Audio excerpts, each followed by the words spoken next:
Welcome to E360 TV, the live streaming and on-demand destination for influential voices and enlightened audiences.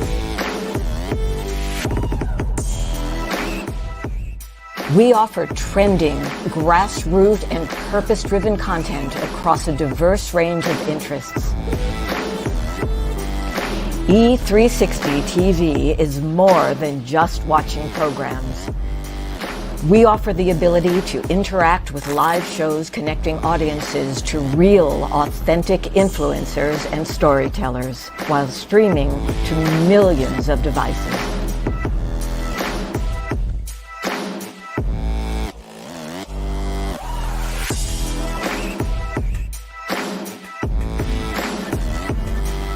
Real experiences. Raw conversation. One destination for it all. E360 TV. Hello, hello, hello. I have a question for you. Have you ever felt completely lost? You know, seeking purposeful direction that could and should propel your mission within your divine journey to that next level, but still it hasn't happened. Well, my name is Lauren Michaels Harris, and I'm the founder of P3, the Journey Series. People come to me because they're wounded. Many are scared, and even there are those who are bruised simply because they feel that they are increasingly, for whatever reason, losing their ability to dream. Now, this P3 program is not for a person who's just looking to start a business, no, but rather for those of you out there who have been on your journey and you've been navigating within your divine purpose, but you still desire to elevate to that level that you have not reached yet. If this is appealing, if this describes you, then I want to have a chat with you. I want to hear your story. So use the link below to get registered for your free seat at P3, the Journey Series. And let's get started, one story at a time. I'll see you inside. Click the link. On July 4th, 1962, I found myself in the lost and found of mankind. Just because something finds its way to the lost and found doesn't mean that it wants to be there. Just because something finds its way to the lost and found doesn't mean that the person who lost it doesn't care for that lost item. You are writing moments that people will learn from, grow from, and heal through for thousands of years. Together, we are co-authoring a unique moment in time. That DNA, those fingerprints, they're going to be gone. Ashes to ashes, dust to dust. But it is your story that they will tell for thousands of years, but only if you leave it. Things that do not serve you must go.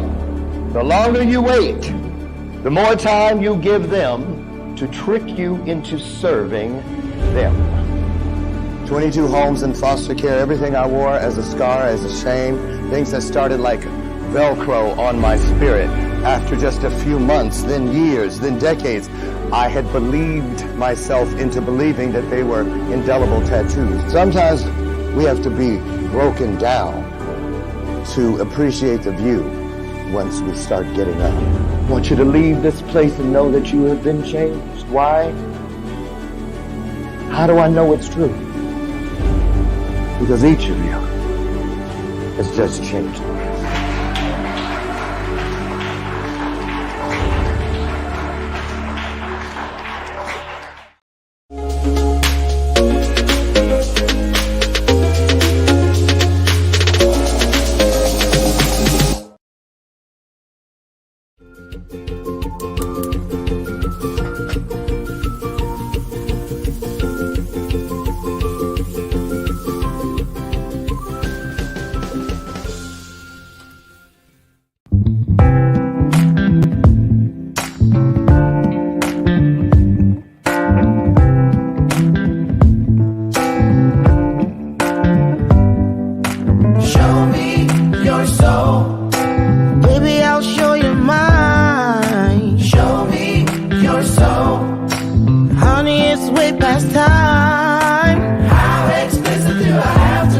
Need I spell it out before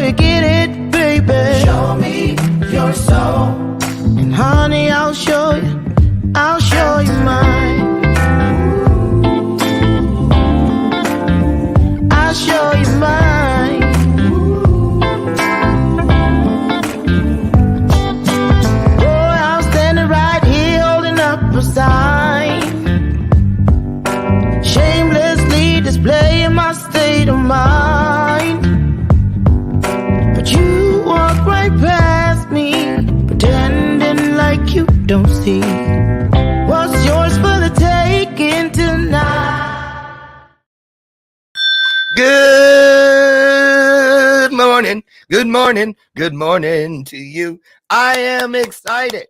Ooh, I've got a special guest for you today. Hold on. It's coming. It's coming. Welcome to today's installment of Bathrobe Moments. I'm your host, Dr. Lauren Michaels Harris, and it is a beautiful day that the Lord has made. Yes, it is. Yes, it is. Let me tell you something, y'all. We are in the midst of one of the greatest promises available. We are enacting it, activating it in this very moment, simply because we're here together. You know the one, two or more, that one. It's guaranteed that when two or more of us comes together and we're in agreement, amen. Let me just click that. I'll start them off. Come on now. There it is. Can I get an amen up in here? That means we are in agreement. And when we do that, spiritual magic just starts pouring out all over the place. Spigots everywhere, right? So that is the most important thing about being here. And then just pouring into each other, right? That's what it's all about. So we are here today to start our day off in the trajectory that allows each of us to impart as much healing, to ease as much suffering as we possibly can, individually as well as collectively, in this world. Okay, that's the bell of purpose. I'm going to ring it every time there's some truth out there. Why? Because it's a reminder. That's not a prop, not a show gimmick, not at all. It is indeed a reminder, an opportunity that when you hear the bell, it's to remind us that just like that bell, the truth. That's right, it has a ring to it. So pay attention. Welcome my sidekick, Lucy McGillicuddy Ricardo. Been here all 7 years. We have guests. That's why I'm so loopy today. I was up till like 1:30 a.m. and you all that know me know I go to bed at 8:30. But Dr. Shaw, Mincy Shaw, and John Block from San Diego are sleeping up on the 3rd floor. They flew in late last night. We are all, everybody's coming in. Everybody's coming in. Big event here in Chicago this weekend. The Accelerator Business Summit. I happen to be, the master of ceremonies. 38 speakers over 2 days, over 120. I think definitely over 100 exhibitors. August 31st, starting tomorrow through Friday, September 1st. And our keynote speaker is Sanjeev Chopra. That's right. Deepak's brother. And I'm just so excited. Even though I had something in Kansas City last weekend, I still have room for more and I'm ready. And we have room for you. So if you'd like to know more about the event, or if you happen to be passing through, let me throw this up. Wait a minute. That didn't sound right. Ew. Let me put this up. Throw this up. If I was the old little kid that I was when I was a little kid, I'd have been rolling on the floor. He said, throw up. I was one of those. So there on your screen is the Eventbrite link where you can get a 30% discount on your ticket to the 2023 Accelerator Business Summit. So without further ado, I'm going to let that run for a minute. You know what? It's so long. I'm not going to do that. Here's what I'm going to do. I'm going to do you a solid this morning. Let me just grab that. I'm going to copy it and drop it in your comment section. There you go. There. Oh my goodness. You guys, Michael William Green, keep your eyes open, write that name down. Michael William Green, I met in Kansas City.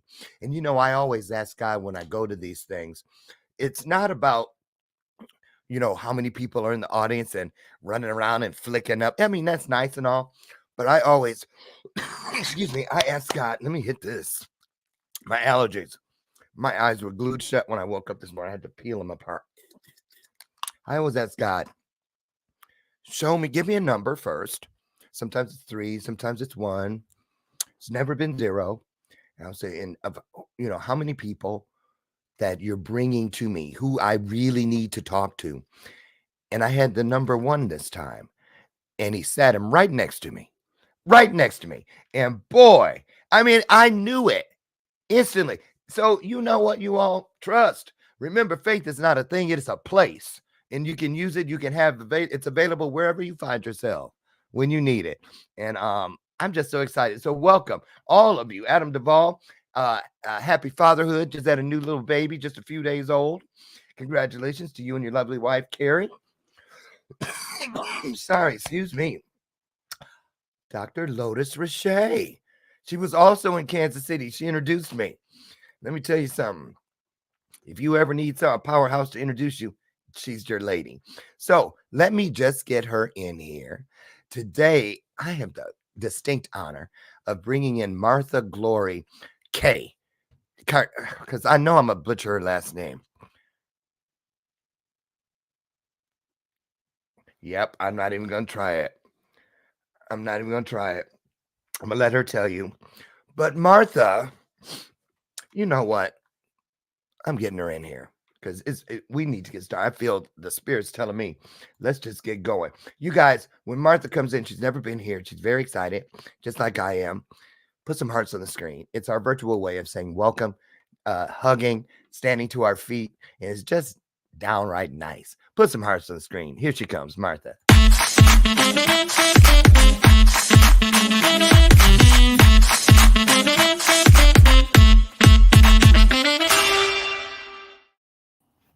Morning, Martha G. Good morning. Good morning. How are you? I am fabulous. Hey, first of all, is your middle name really Glory? It is all day. For real? For real. Martha Glory. Your mother gave you that? Well, no, my mother did not give me that name, but I was given that name. Yes. Wow. Yes. So what is the literal meaning? Some people don't know, I'm telling you, of glory, because you keep it in there. You didn't have to, but you keep it in there. I do. So we'll get into my story of, my life here shortly, but I was named by the cult leader of the group that we were part of, and he gave me the name Martha Glory.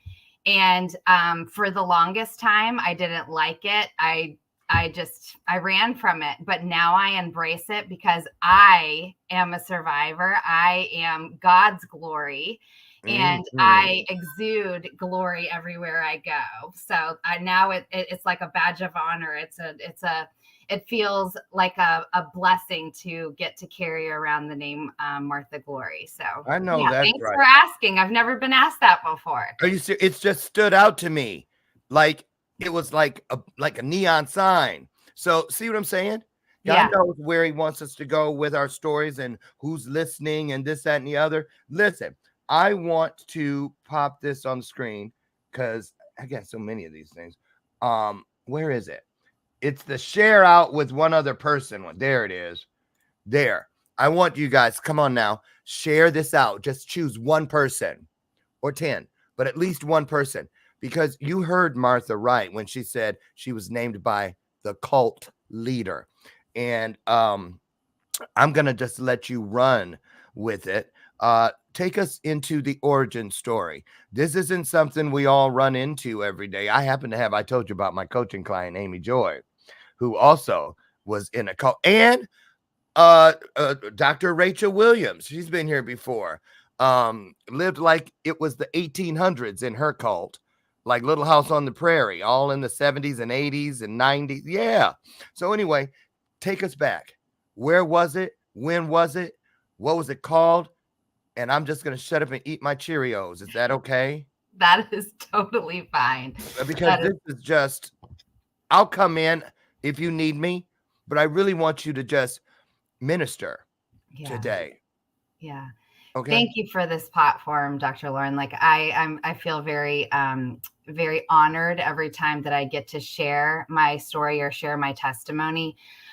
Because like you mentioned, it's not just Martha Glory's story. This is a story of so many other people that have struggled in the darkness and hopefully find light. And so I never know who the story will touch or who my testimony will touch. And so that's why I'm sharing. My testimony is also a testimony of the other, hundreds of people that were in my cult and have survived or have gotten out. And it's also the stories of those that are still in there. So I'm really honored to be here to be able to once again share my story. So starting at the very beginning, I was born into a religious cult. It was the 1970s, and my parents were hippies, and they were all about, free love and, community, and really understanding. They really wanted something to belong to. And they were introduced to this group, and they really felt like this is where God was calling them to put roots.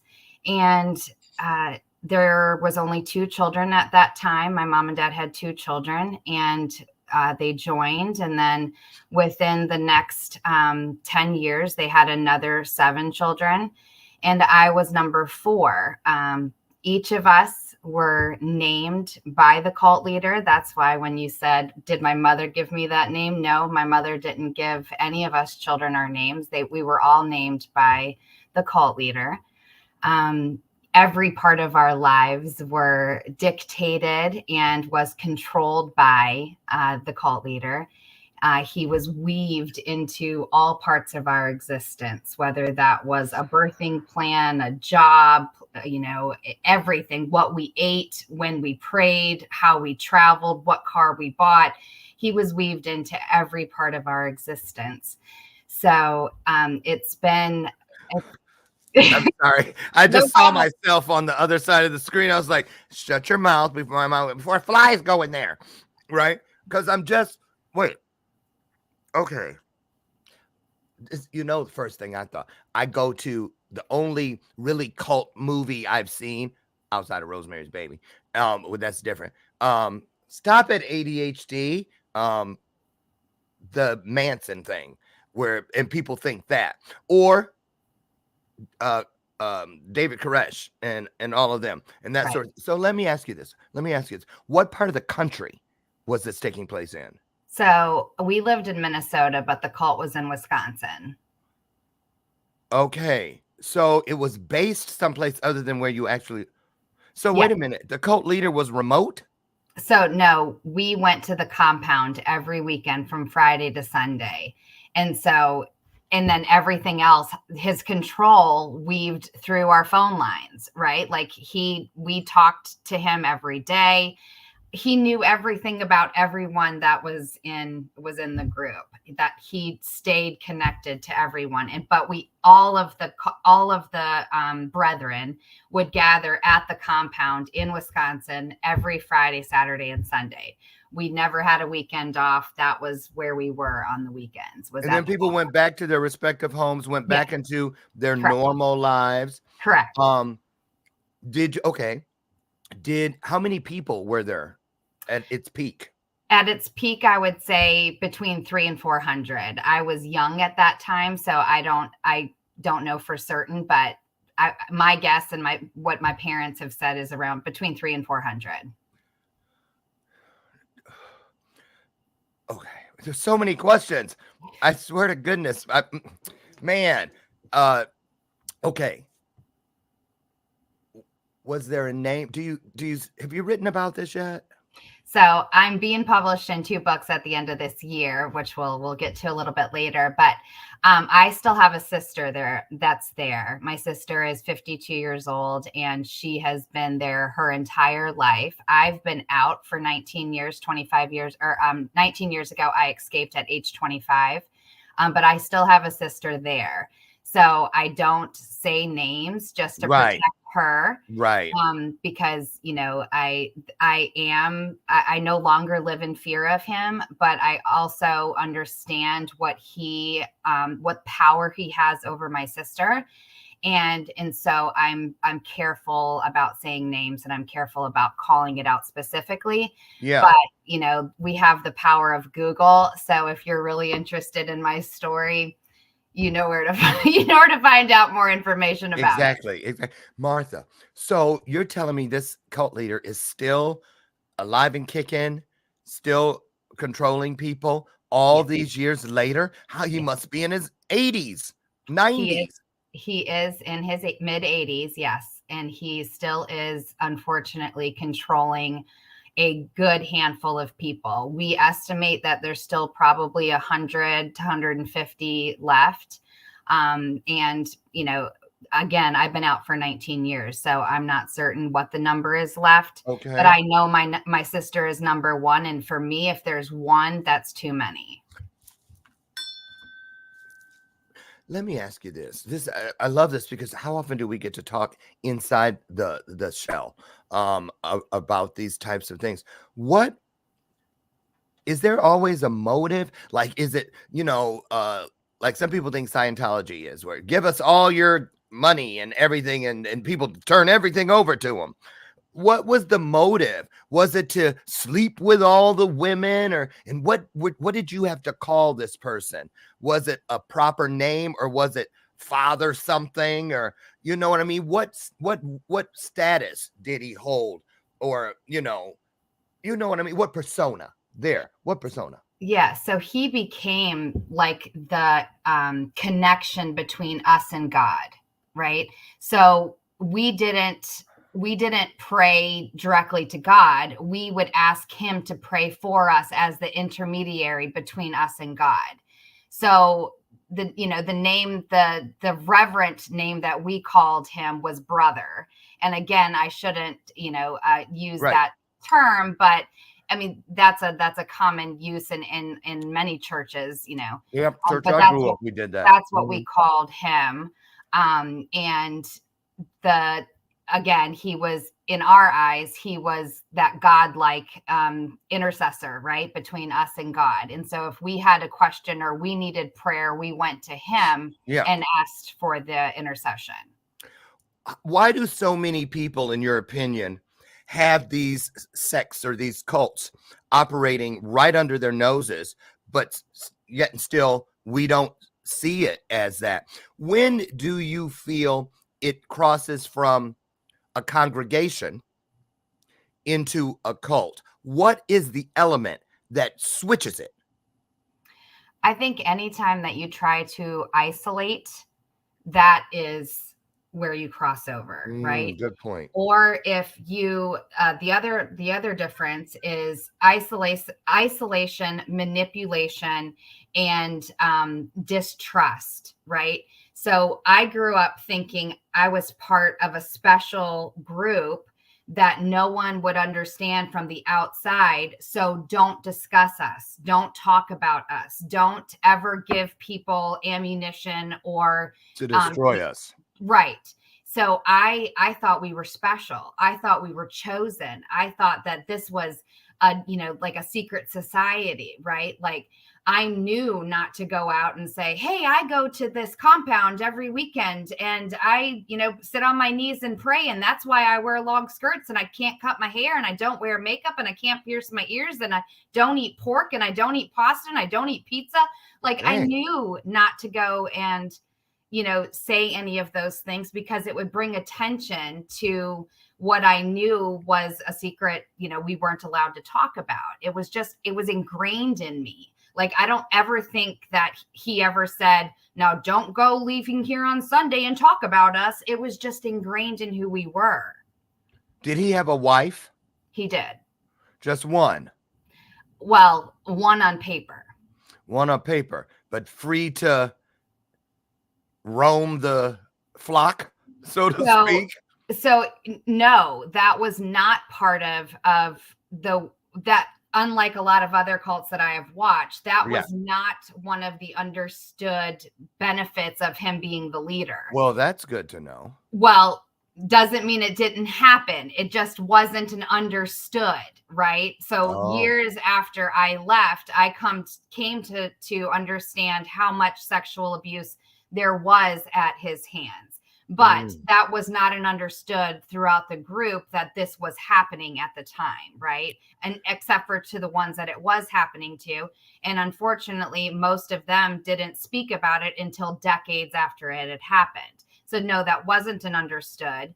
But yes, it was happening. It just was, it was not out in the open like some of the other abuses. What would happen if, say, you broke one of the protocols, one of the rules? Because you often hear that there's always repercussions within those cults and or any cult, if you do this, you're going to this, you will banish you or whatever.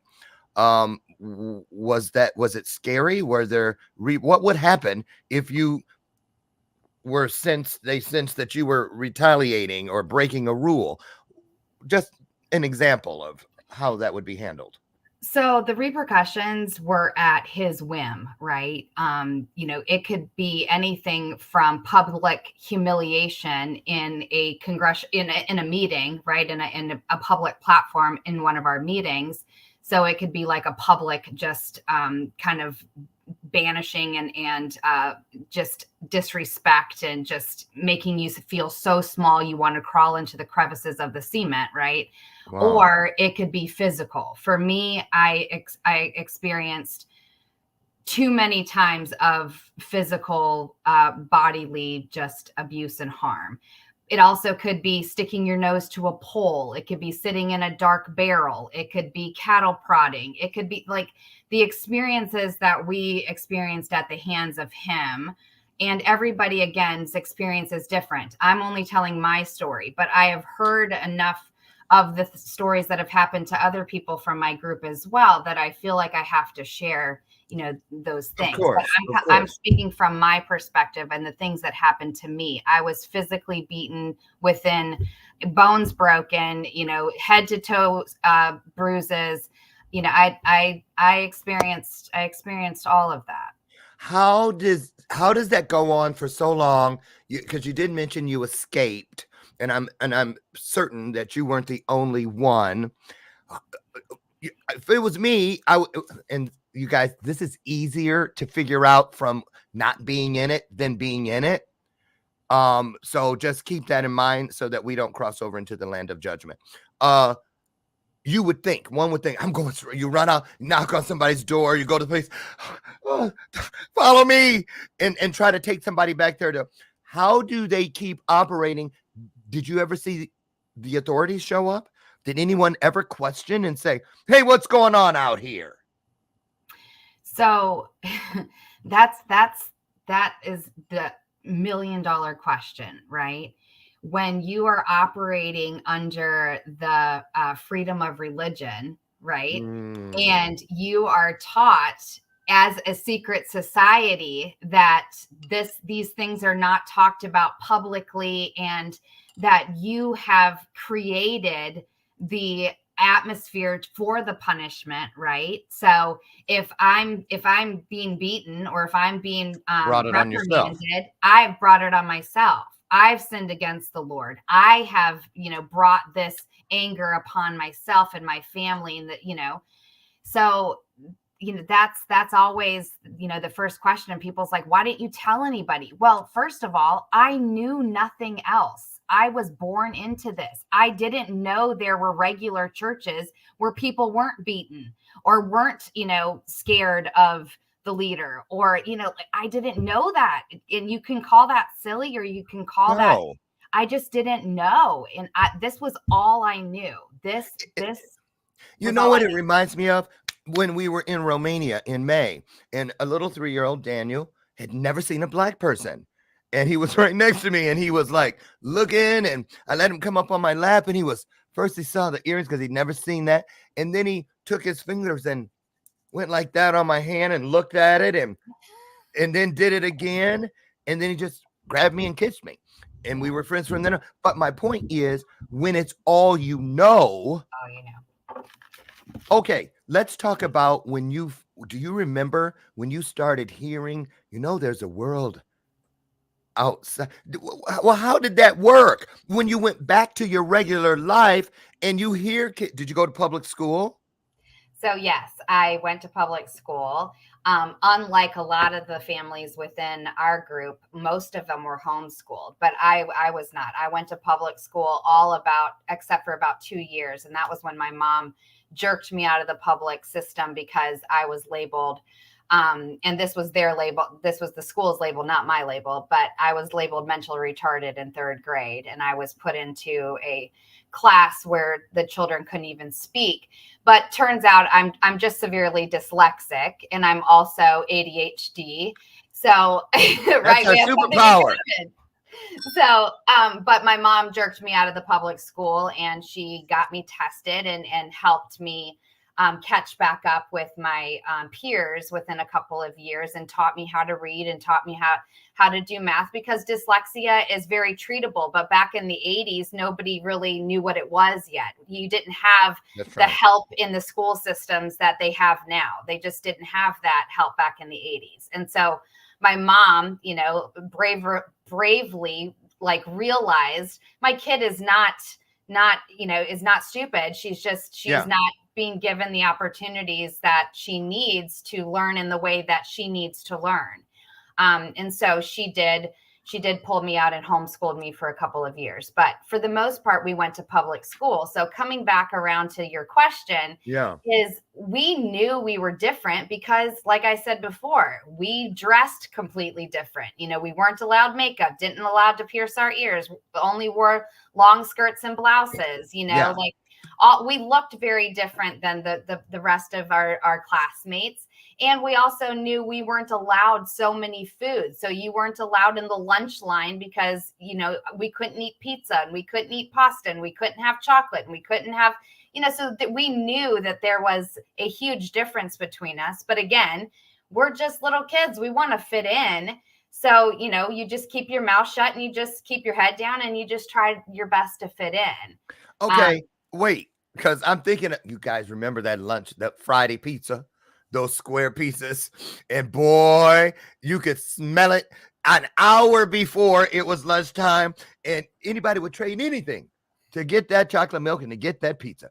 So, as a child, were you tempted? And how did you deal with temptation inside a child's mind? That pizza smelled good. You caught yourself staring at it. Did you feel like you were literally sinning? Yes. Yes.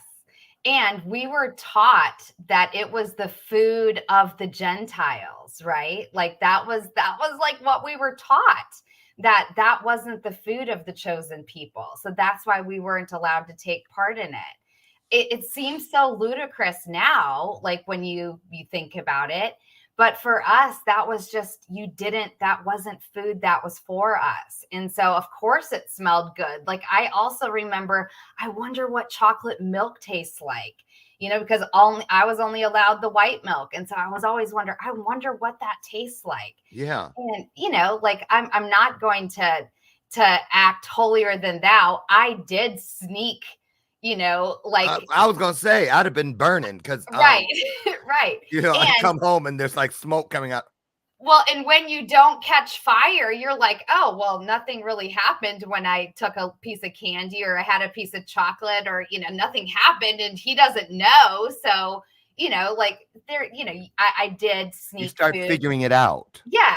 Well, I don't know if you start figuring it out, or it just starts kind of building blocks of like, what can I get away with? What, Oh, you know what I mean? I do know what you mean. And so Now- that was kind of how it was, is I was always kind of filing it away. Yeah. Can I get away with this?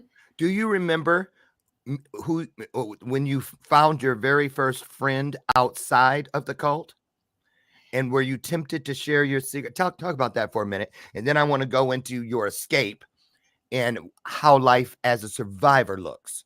So just to set it up. Absolutely. So my very first real friend outside of the cult, she is still my friend today. We've been friends for over 30 years. Wow. And I never was tempted to tell her, even though she was exposed to my family. She was exposed to us praying. She was exposed to that we lived differently than everybody else.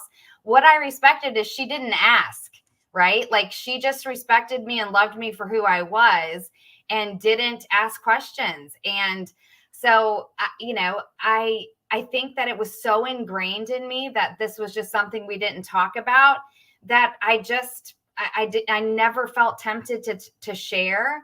And I never shared with anybody, even her, until after my escape. So yeah, I was never tempted to share. Okay. Wow. I would have never thought that. The planning of the escape. When did the light bulb come on that said, you know what? I'm getting the heck out of here. And the process of planning began. Yes. What was that like? Could you feel like they know? Someone knows.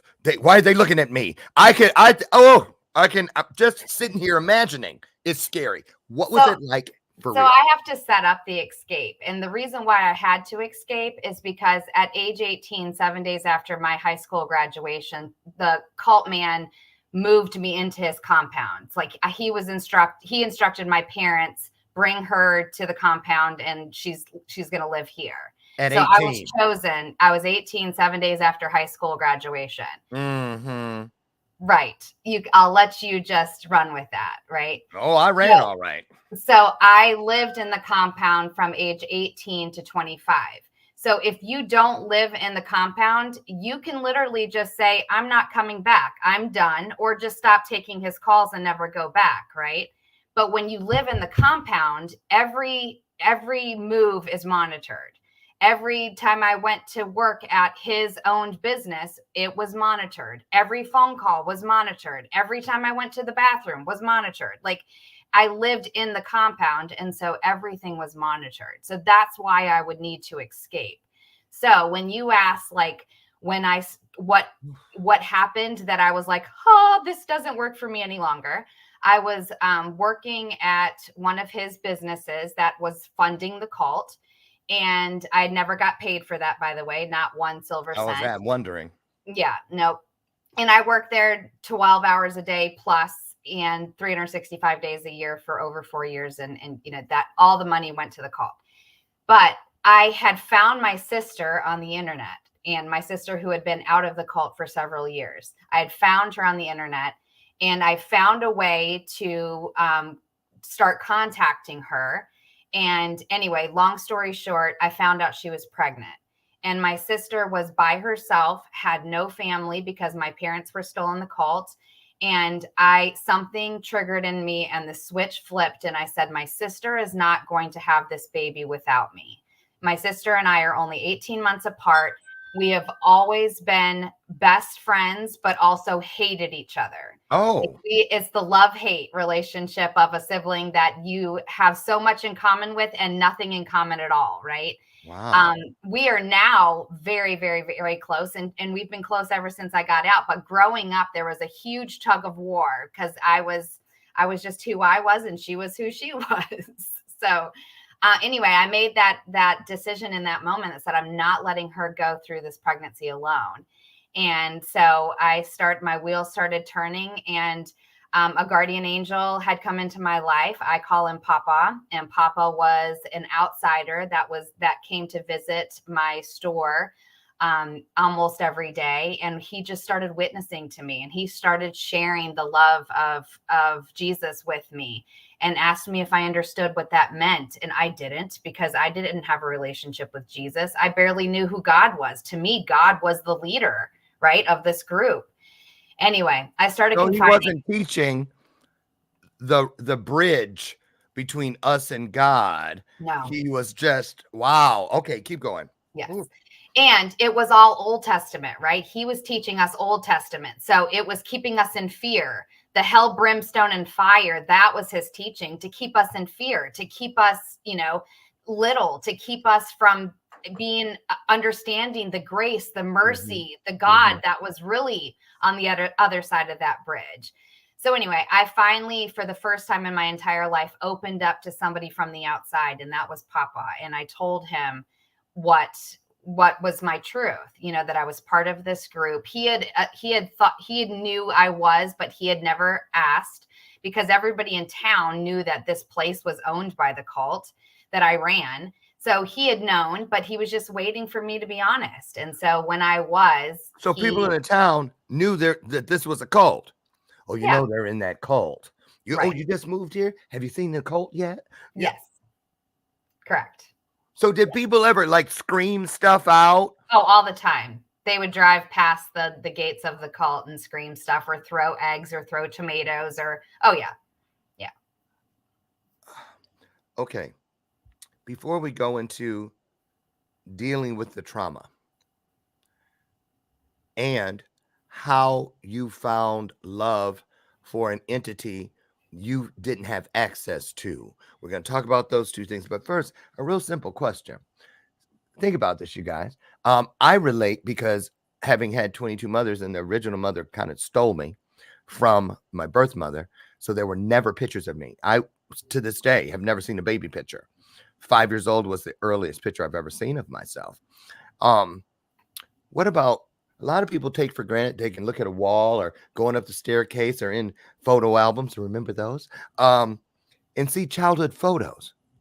But if you go and look at childhood photos, to me, I might think it would be triggering. How do you, or do you, put those out to be seen? Oh, was he cute? Girl, what were you thinking with that Little House on the Prairie dress? Or whatever. How does that work in your world of today? Facing, So what I I mean. I love that you're asking this question. And for me, and again, this is just my story.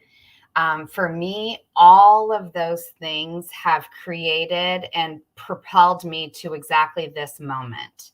So it is no longer triggering. When I see those photos, I think if I could go back to that 8-year-old girl, how I would hug her, how I would tell her everything's going to be okay, how There I you would go. tell her you have the strength, even though you're going to be broken and you're going to hurt and you're going to feel like there's nobody in the world that cares about you, you're going to be okay. So when I look at those pictures now, I have nothing but love. I have nothing but gratitude. I have nothing but honor to how that little girl survived. Because I have a very different story than the rest of my siblings or even my parents because of that, because I had moved into the compound. So I have a very different story that is unfortunately, very difficult. Were you But the in only family member that was ever invited to live in the compound? yes. Why was it? Why you, do you think, out of all those siblings, why were you chosen?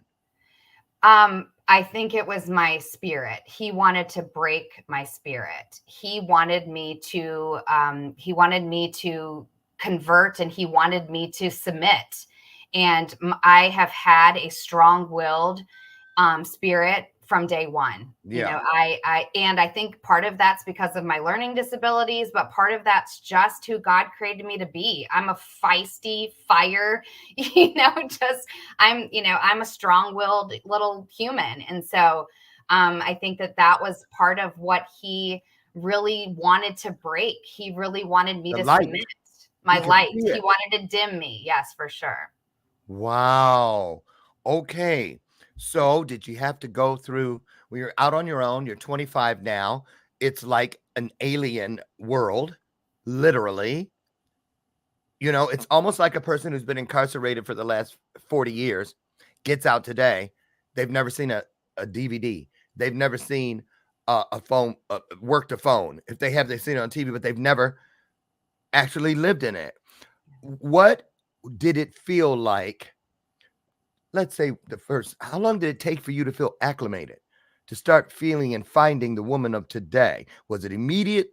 Did you have to go to therapy? Um, were you afraid to come outside? What was it? How did you do it? So, you just said a lot, right? And you're absolutely right. Like I felt I was entering something I didn't belong in. And so I did what I had done my entire life, which is cloak myself with something else in order to take the attention off of the truth, right? So what I mean by cloaking myself is as soon as I got out, within 3 days, I went and got a full-time job. I started working my butt off, to create a new life. I started, anything to distract, anything to take the attention away from the pain, the trauma, all the things that I had gone through. And I just cloaked myself with those things, right? And so for me, I became a workaholic. For me, I became obsessed with, with building relationships that were a facade to cover the pain and the anger and the trauma, right? So I became like a master at keeping people at a distance while loving people at the same time. And like it was who I had to be in order to survive, because I had no self-esteem, no self-confidence, no self-worth, no identity. I didn't know who I was. Yeah. But all of those walls came crumbling down at the moment when I got married, and I started, for the first time I was safe. For the first time I wasn't running. For the first time I didn't have to be anything but who I was. And my then husband was, the first male that had ever respected and honored me in a way that I'd never experienced. And suddenly all my walls were being forced to come down, and I was naked, and I was like, I had to face my trauma. I had to face my truths. I had to start feeling. And so when you say, did I go to therapy? I have been through therapy, and I've been through every imaginable modality in order to find healing. I was willing to try anything, because when you start feeling those pains, when you start feeling that need to heal, when you start feeling that desire that I can't live this lie any longer, I was willing to try anything. So I've tried neurofeedback, biofeedback, talk therapy, counseling, Reiki, massage, craniosacral therapy, EMDR. I've done all of it. Hypnotherapy. I've done all of it. And all of it has like an onion helped me peel a layer, in order to create the healing person that you see in front of you today. That's incredible. I'm just saying, if I had one of those sound effects boxes with thunderous applause, I would have to hit it right now. I just, you guys, this is the thing where what I love about Journey, how it takes us outside of the realm of judgment, if we allow it to just part the curtain and honor everyone that we meet for the person they are, for the person they've been, and also simultaneously for the person they are becoming, ing, in the process, all while respecting and not comparing our own journeys to the journey we're within through fellowship.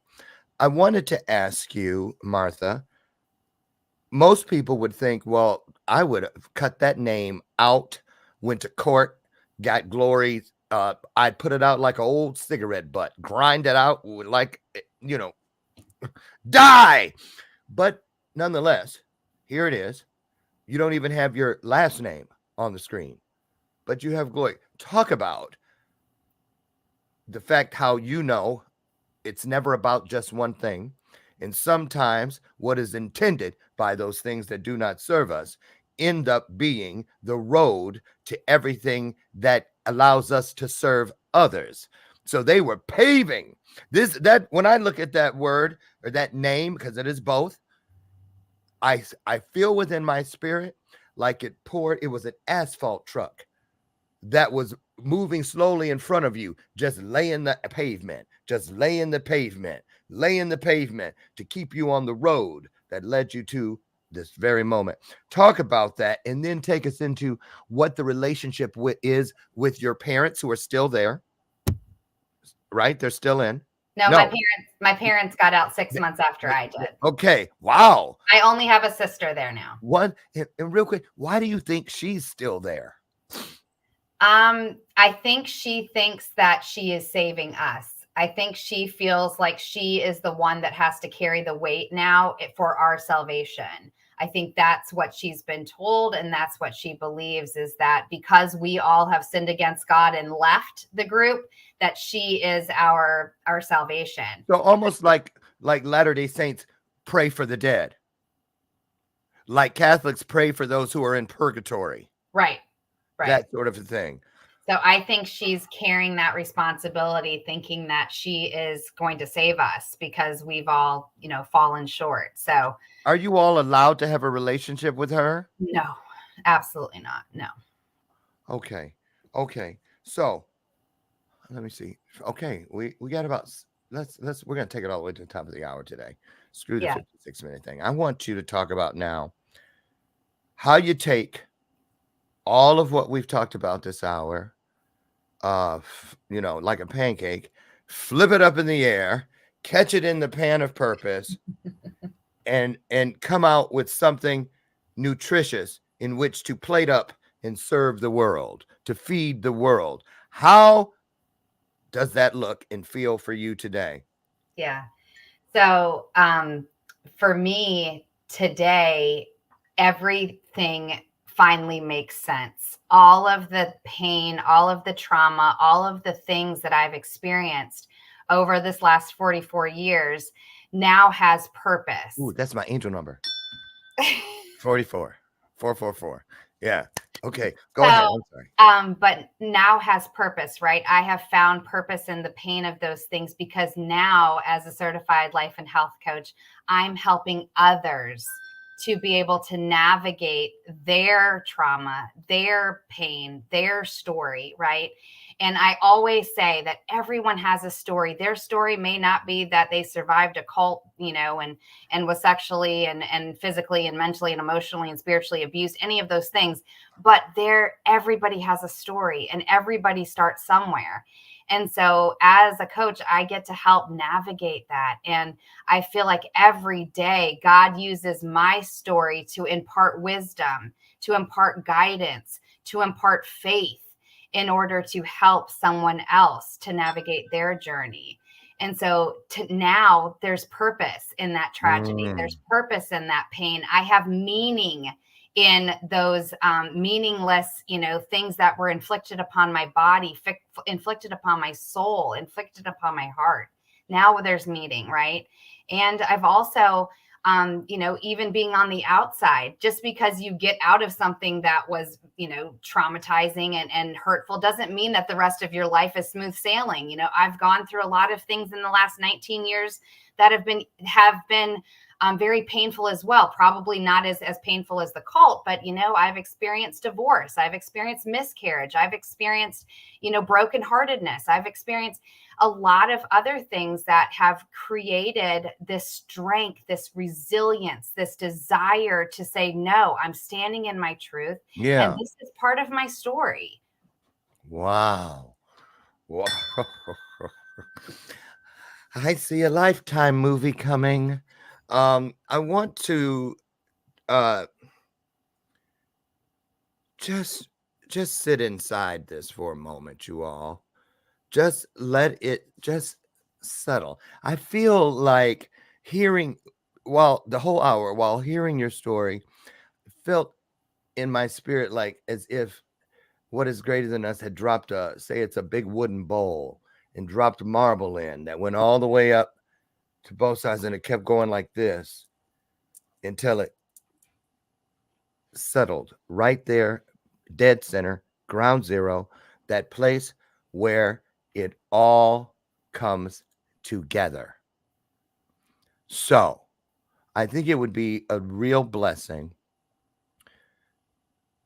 because we've heard everything from the very beginning, the choices that were not yours, to the point where you were able to start making your own choices, and then to the point where we are now, where you get to share with us, take us out with this. Now you're at the leg of the journey, or may have been for a while, but for sure deep within it now. Now, what do I do with it? Tell us about that and how you see the road unfolding in front of you. Let me ask you with this, and let's go here. Let's say it's your last 10 minutes on earth, and God told you, get ready. We're getting ready to get on the real love boat, right? And I just want to say this too. I think you know this, you guys, all the things that Martha has shared with us, the ups and downs and the divorce and the miscarriages and the betrayals and boom, boom, boom. A lot of people would refer to that as, or look at it as falling down. But really what she was falling all right. But what a lot of us miss is that she was falling in love. See, it's not just a romantic gesture, falling in love. Falling in love is when you fall. You fall into the arms of love. You fall into the spirit of love. That is God for me. That is home. And it's always there. It's always available. He's never going to let you hit the cold pavement without getting in there, right? Even if it's at the last moment. And that is available all the way up to the last breath. Up to the last breath. So let's pretend, for the sake of wrapping it all together, if you're looking back over the entire journey, let's say you're a 90-year-old woman.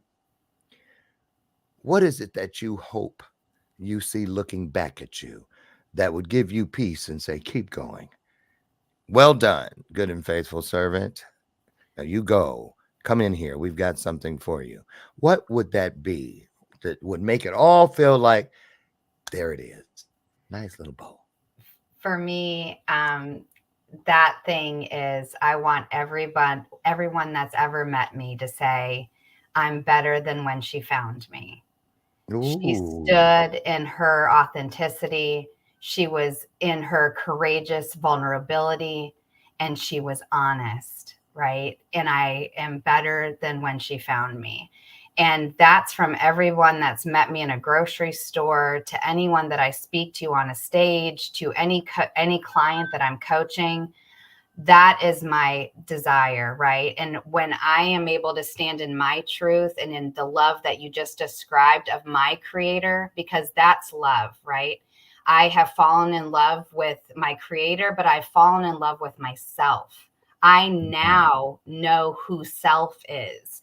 And every day when I get to lead my clients back to self and understanding what that means and the power that resides there, I'm doing what I'm called to do. I'm called to stand in this truth and to lead others back to self, lead others back to that love that we spoke about, right? Wow. Because that's a power that we can't get on our own. It's just not.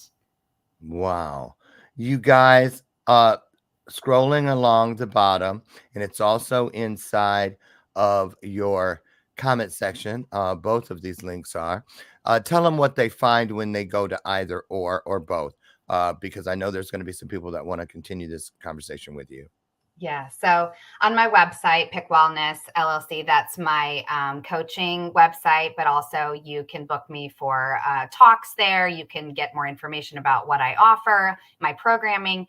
And then Facebook and Instagram is just, you can follow my journey. That's my real life. That's who I am.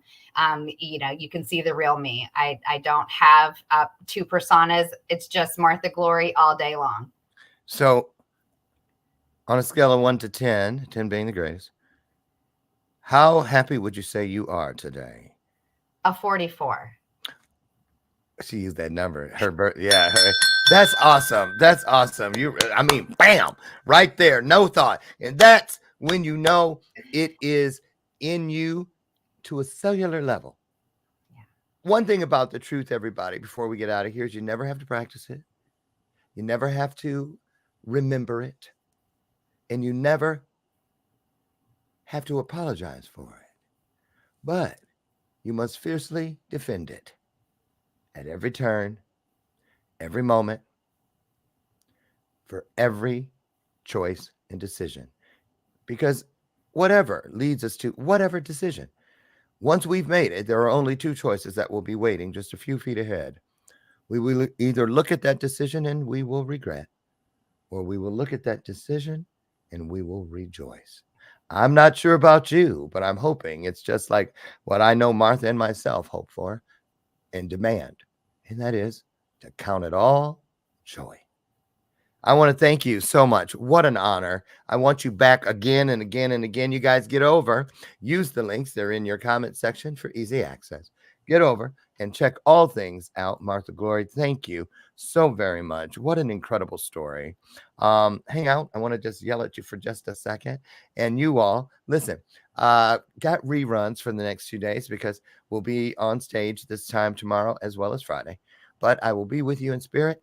And I look forward to meeting back here, God willing, on the front porch Monday morning with you live at 8 a.m. Central. So together we can create another divine moment in time, otherwise known as an illuminated conversation. It's all it takes. And as always, in closing, I say thank you so much. And I love you so much. There's not a damn thing you can do about it. I'll see you soon. Have the best day ever. Find your highest self in this day. Thank you, Martha. Thank you. Oh, touched me. You touched me. Bye, everyone. Let's see. I don't want to leave, but I'm gonna. Okay. All right, you guys. I love you. Bye-bye.